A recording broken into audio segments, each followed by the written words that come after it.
Good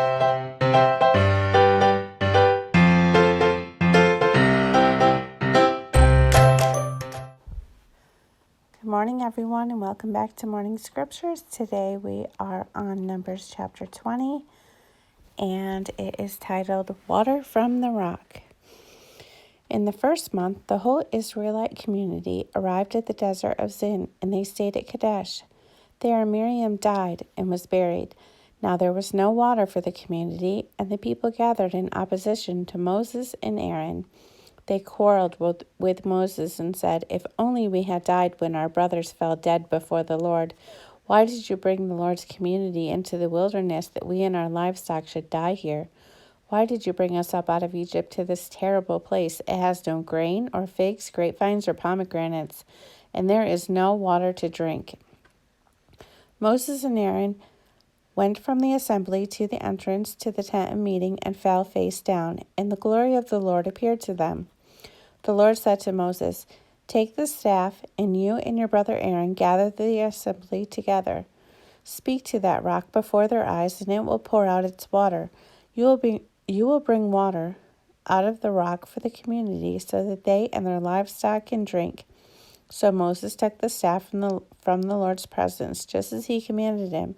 He and Aaron gathered the assembly together in front of the rock, and Moses said to them, "Listen, you rebels, we must bring you water out of this rock."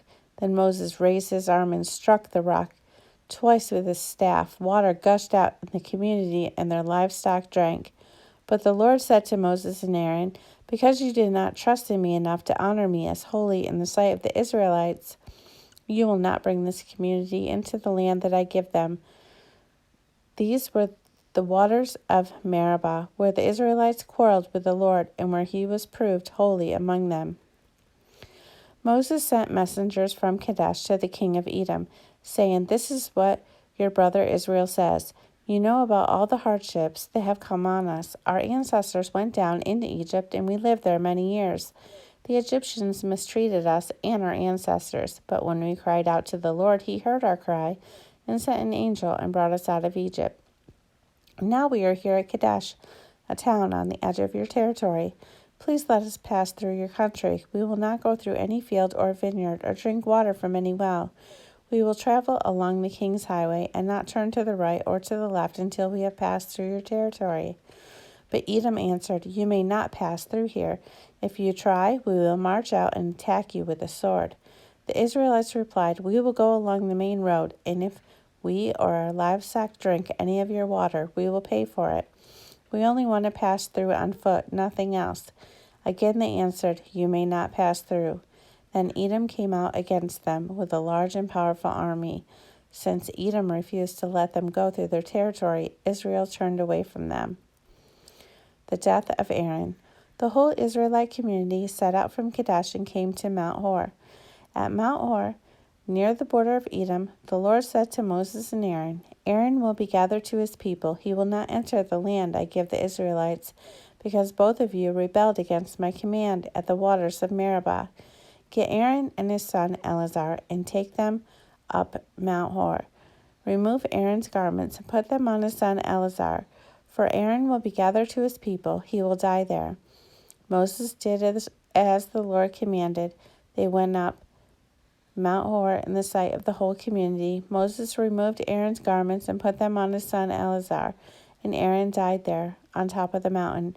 Then Moses and Eleazar came down from the mountain, and when the whole community learned that Aaron had died, all the Israelites mourned for him for 30 days. Numbers chapter 21. Arad destroyed. When the Canaanite king of Arad, who lived in the Negev, heard that Israel was coming along the road to Atharim, he attacked the Israelites and captured some of them. Then Israel made this vow to the Lord, "If you will deliver these people into our hands, we will totally destroy their cities." The Lord listened to Israel's plea and gave the Canaanites over to them. They completely destroyed them and their towns, so the place was named Hormah. They traveled from Mount Hor along the route to the Red Sea to go around Edom, but the people grew impatient on the way. They spoke against God and against Moses and said, Why have you brought us up out of Egypt to die in the wilderness? There is no bread, there is no water, and we detest this miserable food." Then the Lord sent venomous snakes among them. They bit the people, and many Israelites died. The people came to Moses and said, "We sinned when we spoke against the Lord and against you. Pray that the Lord will take the snakes away from us." So Moses prayed for the people. The Lord said to Moses, "Make a snake and put it up on a pole. Anyone who is bitten can look at it and live." So Moses made a bronze snake and put it up on a pole. Then when anyone was bitten by a snake and looked at the bronze snake, they lived. The journey to Moab. The Israelites moved on and camped at Oboth. Then they set out from Oboth and camped in Abarim, in the wilderness that faced Moab toward the sunrise. From there they moved on and camped in the Zered Valley. They set out from there and camped alongside the Arnon, which is in the wilderness extending into Amorite territory. The Arnon is the border of Moab between Moab and the Amorites. That is why the book of the wars of the Lord says, "Zahab in Zuphah, and the ravines, the Arnon, and the slopes of the ravines that lead to the settlement of Ar and lie along the border of Moab." From there they continued on to Beer, the well where the Lord said to Moses, "Gather the people together, and I will give them water." Then Israel sang this song, "Spring up, O wells, sing about it, about the well that the princes dug, that the nobles of the people sank, the nobles with scepters and staffs." Then they went from the wilderness to Ma'anah, from Ma'anah to Nahil, from Nahil to Barnath, and from Barnath to the valley in Moab, where the top of Pisgah overlooks the wasteland. Israel sent messengers to say to Sihon, king of the Amorites, "Let us pass through your country. We will not turn aside into any field or vineyard or drink water from any well. We will travel along the king's highway until we have passed through your territory." But Sihon would not let Israel pass through his territory. He mustered his entire army and marched out into the wilderness against Israel. When he reached Jahaz, he fought with Israel. Israel, however, put him to the sword and took over his land from the Arnon to the Jabbok, but only as far as the Amorites, because their border was fortified. Israel captured all the cities of the Amorites and occupied them, including Heshbon and all its surrounding settlements. Heshbon was the city of Sihon, king of the Amorites, who had fought against the former king of Moab and had taken him from all his land as far as the Arnon. That is why the poets say, "Come to Heshbon and let it be rebuilt. Let Sihon's cities be restored." Fire went out from Heshbon, a blaze from the city of Sihon. It consumed Ar of Moab, the citizens of Arnon's heights. "Woe to you, Moab! You are destroyed, people of Shemash. He has given up his sons as fugitives and his daughters as captives to Sihon, king of the Amorites. But we have overthrew them. Heshbon's domain has been destroyed all the way to Dibon. We have demolished them as far as Nophah, which extends to Medeba." So Israel settled in the land of the Amorites. After Moses had sent spies to Jazer, the Israelites captured its surrounding settlements and drove out the Amorites who were there. Then they turned and went up along the road toward Bashan, and Og, king of Bashan, and his whole army marched out to meet them in battle at Adrai. The Lord said to Moses, "Do not be afraid of him, for I have delivered him into your hands, along with his whole army and his land. Do to him what you did to Sihon, king of the Amorites, who reigned in Heshbon." So they struck him down together with his sons and his whole army, leaving them no survivors, and they took possession of his land. Chapter 22. Then the Israelites traveled to the plains of Moab and camped along the Jordan and crossed Jericho. Now Balak, son of Zippor, saw all that Israel had done to the Amorites, and Moab was terrified because there were so many people. Indeed, Moab was filled with dread because of the Israelites. Moab said to the elders of Midian, "This horde is going to lick up everything around us, as an ox licks up the grass of the field." So Balak, son of Zippor, who was king of Moab at the time, sent messengers to summon Balaam, son of Beor, who was at Pethor near the Euphrates River in his native land. Balak said, "A people has come out of Egypt. They cover the face of the land and have settled next to me. Now come and put a curse on these people, because they are too powerful for me. Perhaps then I will be able to defeat them and drive them out of the land. For I know that whoever you bless is blessed, and whoever you curse is cursed."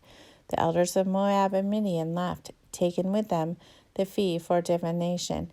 When they came to Balaam, they told him what Balak had said. "Spend the night here," Balaam said to them. "Now I will report back to you with the answer the Lord gives me." So the Moabite officials stayed with him. God came to Balaam and asked, "Who are these men with you?" Balaam said to God, "Balak, son of Zippor, king of Moab, sent me this message. A people that has come out of Egypt covers the face of the land. Now come and put a curse on them for me. Perhaps then I will be able to fight them and drive them away."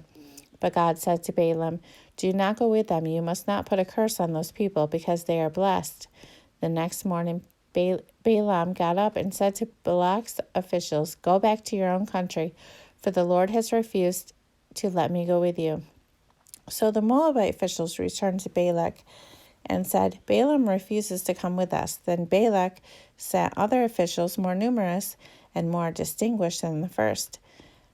They came to Balaam and said, "This is what Balak, son of Zippor, says. Do not let anything keep you from coming to me, because I will reward you handsomely and do whatever you say.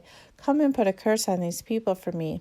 But Balaam answered them, "Even if Balak gave me all the silver and gold in his palace, I could not do anything great or small to go beyond the command of the Lord my God. Now spend the night here, so I can find out what else the Lord will tell me."